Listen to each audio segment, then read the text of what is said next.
Welcome to Music That Teaches More Than Music.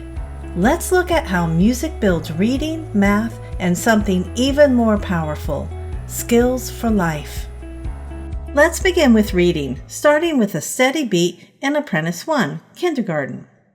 After we've padded the beat through several activities, I bring out the heart chart. This is where students begin tracking both left to right and top to bottom, just like they do with reading. When the lyrics appear on screen, they're timed so students can finish one line and move right into the next. The songs build fluency and phrasing, just like reading poetry. Singing a melody also helps students remember the words, and they're actually rehearsing language as they sing. As you can see from this lesson, visuals and gestures give every student a way to follow the story. We're all about using language to teach rhythm. We start with 1 and 2 syllable words to show how language connects to rhythm in Apprentice 1 and 2, Kindergarten and 1st grade. Apprentice 3 learns about 4 syllables per beat with Jingle at the Window. Let's look at these examples. Here we're using the poem Bee, Bee, Bumblebee to connect 1 and 2 syllable words to rhythm.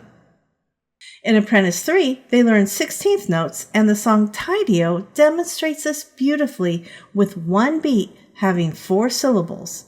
Jingle at the window, Tidy-O.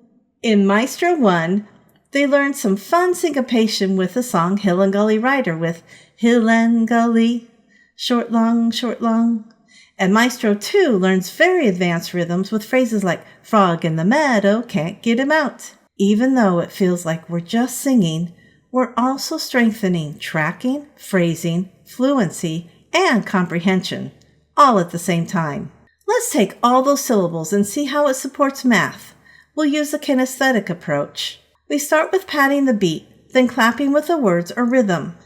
Each beat is a tiny measure of time, something they can feel long before they ever count it.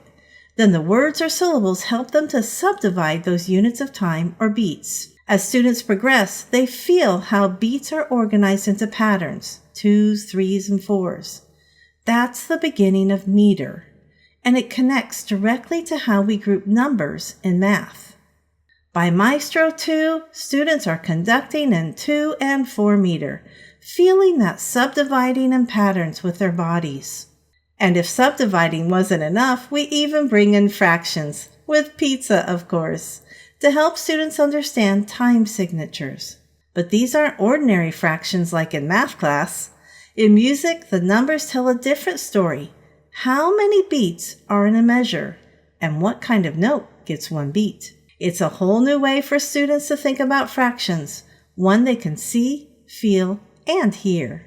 And beyond reading and math, music strengthens the skills that matter most, how students listen, connect, and work together.